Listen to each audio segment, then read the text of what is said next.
Hi everyone, in front of me I've got Nothing Phone 3 and let me share with you how to check for the software updates on this device.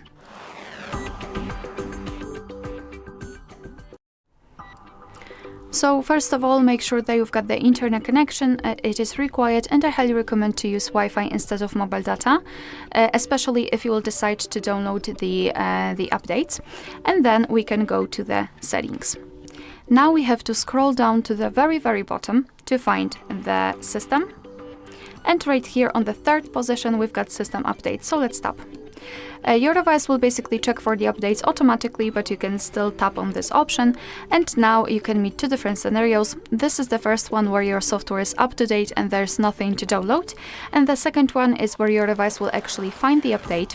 It will show you the information about it, what has been fixed, what has been added, for example, and then you will be able to tap on download or install and then apply the update.